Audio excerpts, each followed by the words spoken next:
అస్సలాము అలైకుం వరహ్మతుల్లాహి వబర్కాతుహు. మిత్రులారా, మన జీవితంలో ఎన్నో అవసరాలు ఉంటాయి. కొన్నిసార్లు ఊహించని కష్టాలు వస్తాయి, లేదా ఏదైనా ముఖ్యమైన పని జరగాలని మనం కోరుకుంటాం. ఇలాంటి సమయాల్లో మనం మనుషుల సహాయం కోసం ఎదురుచూస్తాం. కాని ఈ విశ్వాన్ని సృష్టించిన అల్లా, నన్ను అడగండి, నేను ఇస్తాను అని అంటున్నాడు. మన అవసరాలు తీరడానికి, కష్టాలు తొలగిపోవడానికి ప్రవక్త ముహమ్మద్ సల్లల్లాహు అలైహి వసల్లం మనకు ఒక ప్రత్యేకమైన నమాజ్ నేర్పించారు. అదే సలాతుల్ హాజత్. ఈరోజు వీడియోలో సలాతుల్ హాజత్ అంటే ఏమిటి, ఈ నమాజ్ ఎలా చెయ్యాలి, దీని తర్వాత చదవాల్సిన ప్రత్యేక దువా ఏది అనే పూర్తి వివరాలను తెలుసుకుందాం. హాజత్ అంటే అరబ్బీలో అవసరం అని అర్థం. మనిషికి ఏదైనా అవసరం వచ్చినప్పుడు, అది చిన్నదైనా సరే పెద్దదైనా సరే, అల్లా సహాయం కోరుతూ చేసే నమాజ్నే సలాతుల్ హాజత్ అంటారు. తిర్మిదీ హదీస్ గ్రంథంలో ఒక రివాయతు ఉంది. ప్రవక్త సల్లల్లాహు అలైహి వసల్లం ఇలా సెలవిచ్చారు: ఎవరికైనా అల్లాతోగాని లేదా మనుషుల్లో ఎవరితోనైనా ఏదైనా పని, అవసరం ఉంటే వారు చక్కగా వజూ చేసి 2 రకాతుల నమాజ్ చదివి అల్లాహ్ను స్తుతించి ప్రవక్త సల్లల్లాహు అలైహి వసల్లంపై దరూదు పంపి ఆ తర్వాత దువా చెయ్యాలి. దీనిని బట్టి మనకు అర్థమయ్యేదేంటంటే, అల్లాహ్ను ప్రత్యేకంగా వేడుకోవడానికి ఇది ఒక మార్గం. ఇప్పుడు ఈ నమాజ్ ఎలా చెయ్యాలో స్టెప్ బై స్టెప్ చూద్దాం. ఇది చాలా సులభం, మనం రోజూ చేసే నఫిల్ నమాజ్ లాంటిదే. ముందుగా చాలా శ్రద్ధగా పరిపూర్ణంగా వజూ చేసుకోవాలి. నియత్, మనస్సులో ఇలా సంకల్పం, నియత్ చేసుకోవాలి.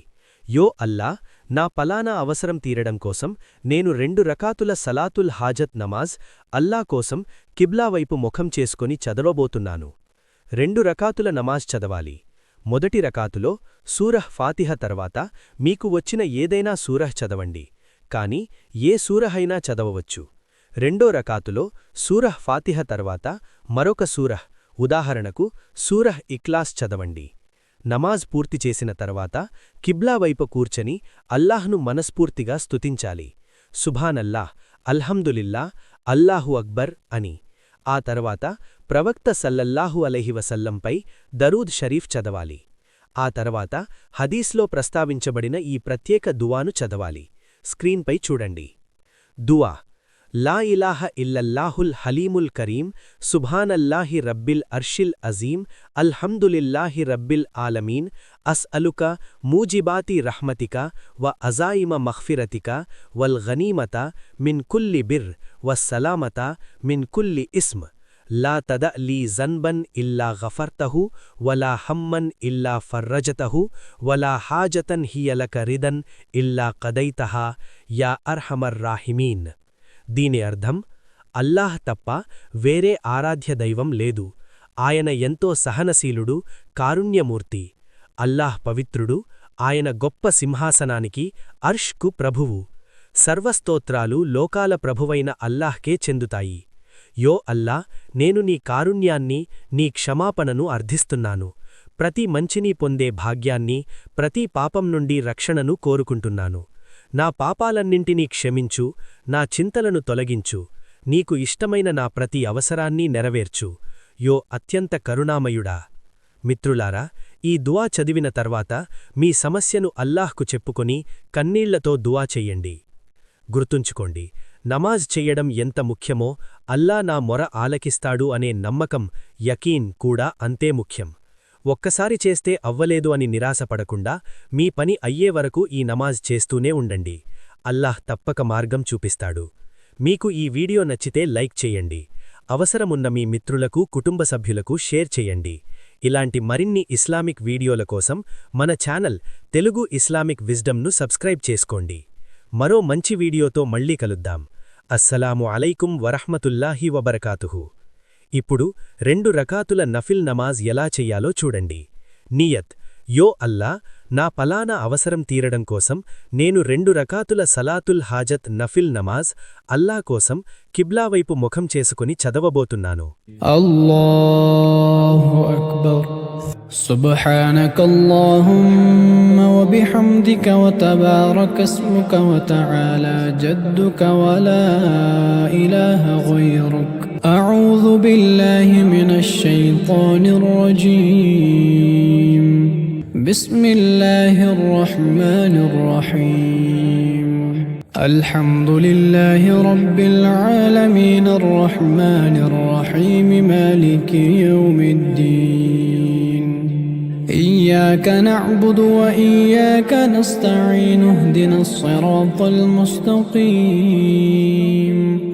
صراط الذين أنعمت عليهم غير المغضوب عليهم ولا الضالين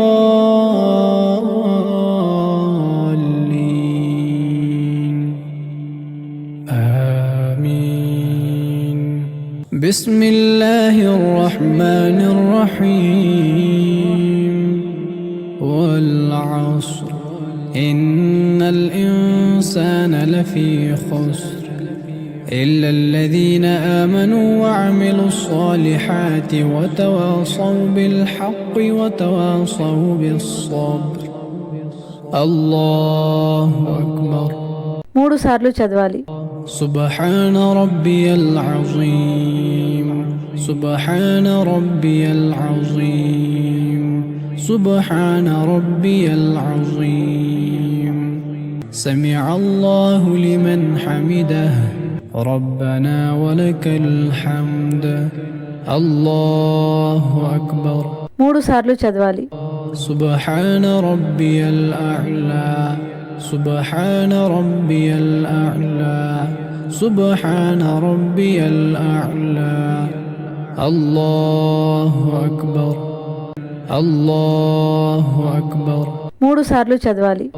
سبحان ربي الأعلى سبحان ربي الأعلى سبحان ربي الأعلى الله أكبر بسم الله الرحمن الرحيم الحمد لله رب العالمين الرحمن الرحيم مالك يوم الدين إياك نعبد وإياك نستعين اهدنا الصراط المستقيم صراط الذين أنعمت عليهم غير المغضوب عليهم ولا الضالين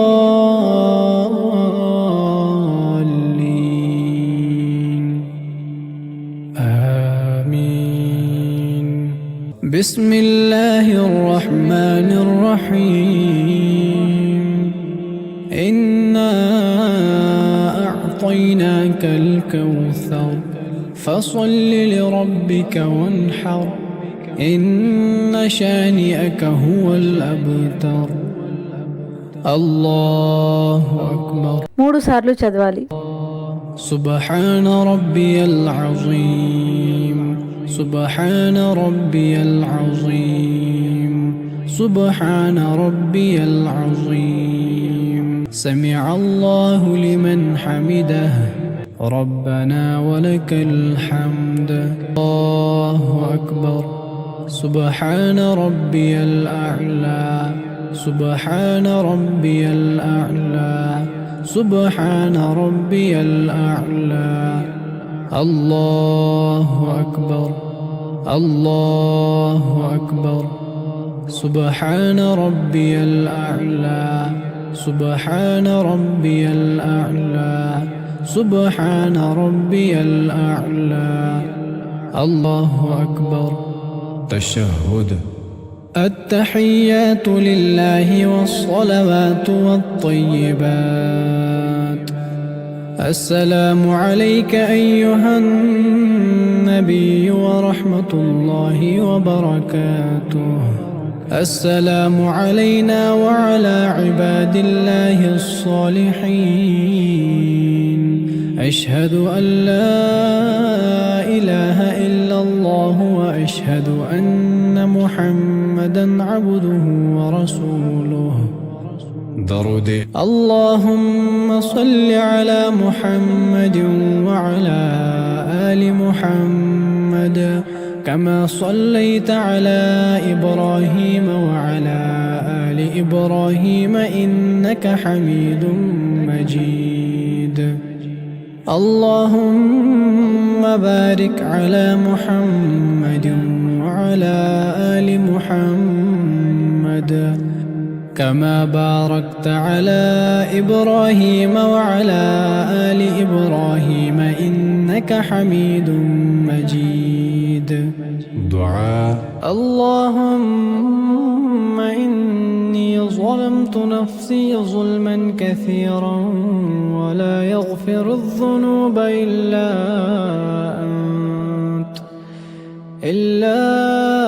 أنت فاغفر لي مغفرة من عندك وارحمني إنك أنت الغفور الرحيم. السلام عليكم ورحمة الله. السلام عليكم ورحمة الله.